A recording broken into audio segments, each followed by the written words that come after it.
All right, and I just had Senator Orengo trying to allude to it, and Mudama also was supposed to speak to it.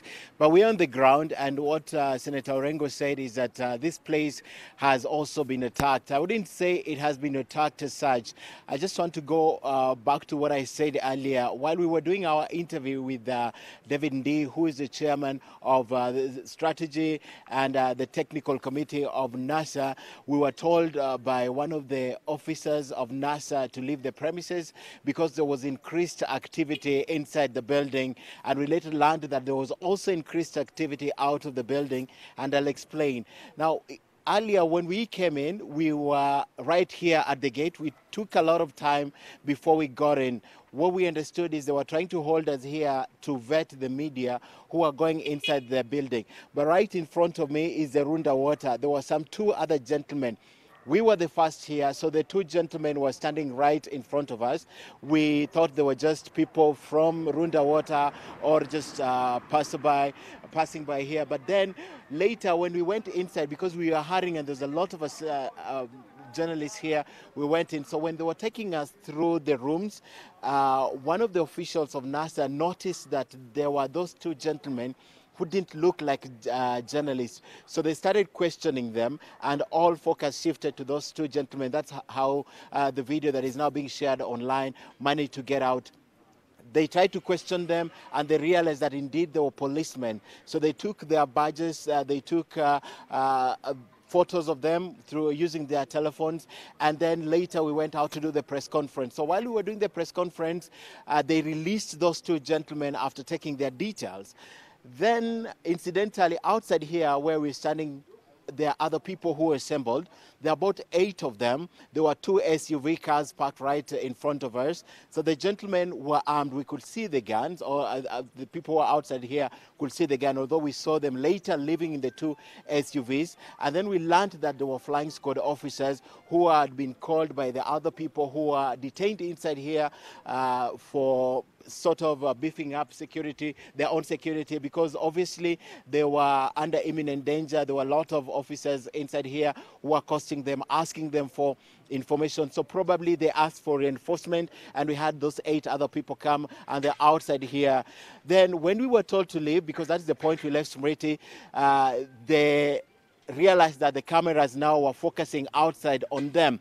So they got into their cars and left. And then there's quite some development, because now NASA is paying a price for showing this tallying center to the media, because they have been trying to hide it since the Westland tallying center was raided and equipment destroyed. So they took a deliberate risk to show the media and the outside world that indeed they have a tallying center, because this is one of the questions that has been asked over the last few days. The first day on Wednesday, when the NASA presidential candidate tweeted some results, and then the second day when they brought the results from a server purportedly to be from the IABC, a subject that has been addressed by James Orengo again.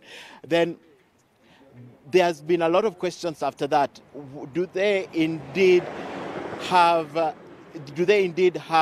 tallying center? And that was obviously the reason why they took the risk to bring us here to show us their tallying center. It's a 3-floor building, and they had the operations in all those floors. It's a very big house. I think you saw it earlier, and they had all those rooms occupied by a lot of personnel who are doing a lot of work. In one room, they had a lot of files marked per region, marked per constituency, more than 290 of them. On the wall, they had names of the regions where they were putting the files according to the regions. And then in one room, there was a lot of people working on papers that had been printed that looked like Form 34As and Form 34Bs. There are a lot of them also in that room. Then in the next room, they had just people who were collecting, who were adding the figures. In some computers, they also had people who were adding just the figures up. And then they had Ndi's office where they were verifying all these figures. So basically, that is what was happening in that room.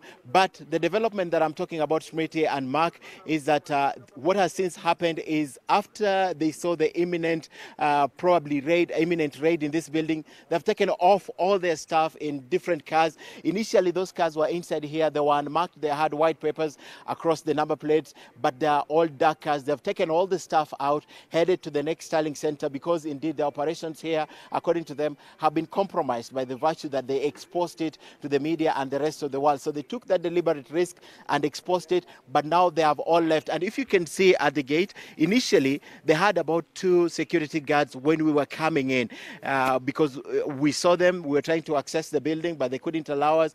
But right now they have a lot more uniformed security personnel here, and outside they've got a group of young men who are also assembling here, probably to help them beef security. So there's quite some activity here also.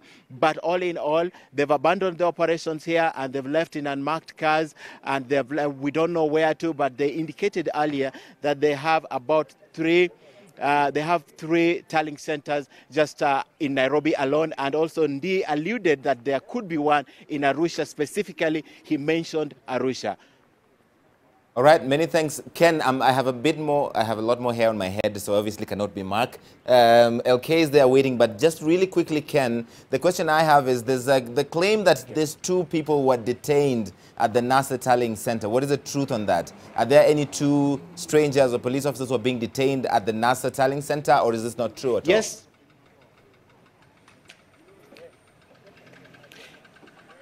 It's very true, Larry. They were detained for quite a while, probably over 30 minutes. And these are the 2 gentlemen I said earlier. They came in with quite a number of us. This was a beehive of activity. There were close to 40 journalists.